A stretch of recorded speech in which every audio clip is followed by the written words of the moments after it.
Starcitizen is on fire, or it's about to be anyway. Today, I want to dive into the hottest new feature coming to Starcitizen and share why I'm both incredibly excited and a little terrified about it.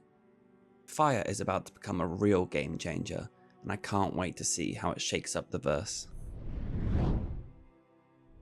Set to arrive in Alpha 4.0, a scorching new feature will allow the interiors of ships to catch fire and burn.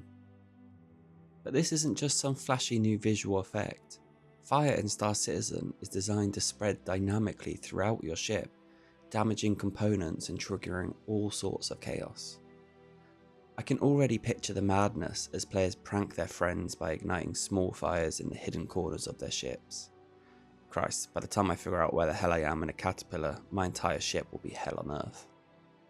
I cannot wait to see the panic from my friends where I'm charging at their ship with a flaming penguin in my hands. But let me tell you, I'm already paranoid thinking about my more mischievous friends roaming around my ship. I mean, I trust them, but do I trust them that much? I can already see myself panicking during quantum travel and trying to find them before they ruin my life with a well-placed spark. I can already imagine the fire adding a whole new layer of excitement and cinematic flair to boarding operations. It's like Rust's loot spawning, but cranked up a notch. Some players are bound to get petty and torch their own cargo rather than let it fall into enemy hands.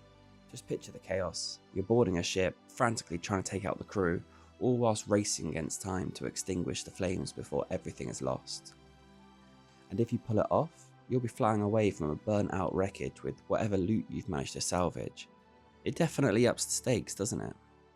Working salvage too and finding ships that have been burned out, or maybe a fire starts whilst you're salvaging the ship and you have to quickly address it before all your loot burns. A fire starting in the cargo hold of a reclaimer would definitely be a heartbreaking, all hands on deck kind of moment. That's the nightmare scenario that would definitely keep you on your toes throughout these more relaxed missions. I think it's great too that fire won't just be a static threat that you can ignore. It will spread through your ship if left unattended, and the longer it's left unattended, the quicker it spreads. I can already feel the heartbreak of realising a fire has grown too big and you simply don't have the manpower to put it out. I feel like another potential effect of fire will be via rescue missions.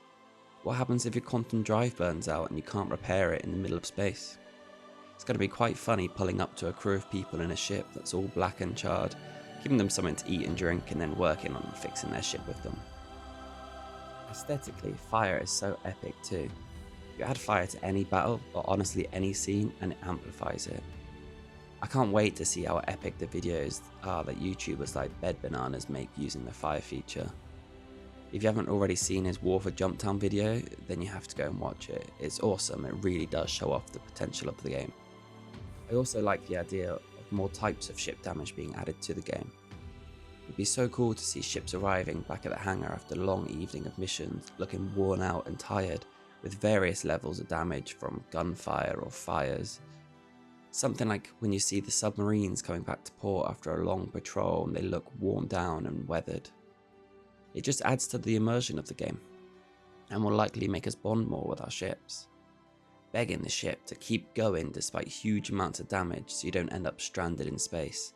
And then that moment of celebration and excitement when you finally land it back home. For now, fire is limited to the interior of the ship while they work on further server resources, I believe. And it seems to be actually quite intricately calculated for when and how a fire will start. There are a few ways that the fire can start. So obviously the first one will be from fire spread. Something next to a fire will eventually catch fire if the conditions are right. These conditions are calculated using a fire triangle, the three corners of which being oxygen, fuel, and temperature. The fuel will be whatever surface it is that's being set on fire, so it could be your wooden floors, for example. Glass won't set on fire, and I know some people have questioned why a metal ship panel will set on fire, but I believe it's assumed that it's the insulation and wiring setting on fire behind the panel, rather than the steel plate itself. Every surface in the universe is marked as a material type, all of which have their own fire fuel settings. Now the next point on the triangle is temperature, and temperature can be also determined by a few things. The ambient temperature of the room that the material is in is the most obvious one. Theoretically, if you were on a planet that was hot enough and you opened your door, it would heat up the room on the ship and start a fire. However, we don't have to worry about that as there are no planets this hot in the verse. Yet, another factor causing an increase in temperature would be from another fire.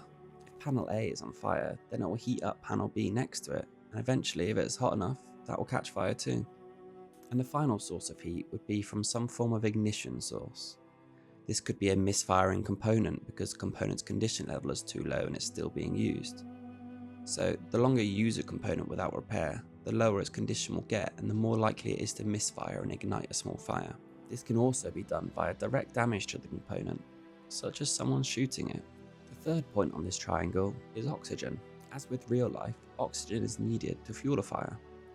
Oxygen in Starcitizen is tracked via the room tracking system, giving each room its own kind of atmosphere almost.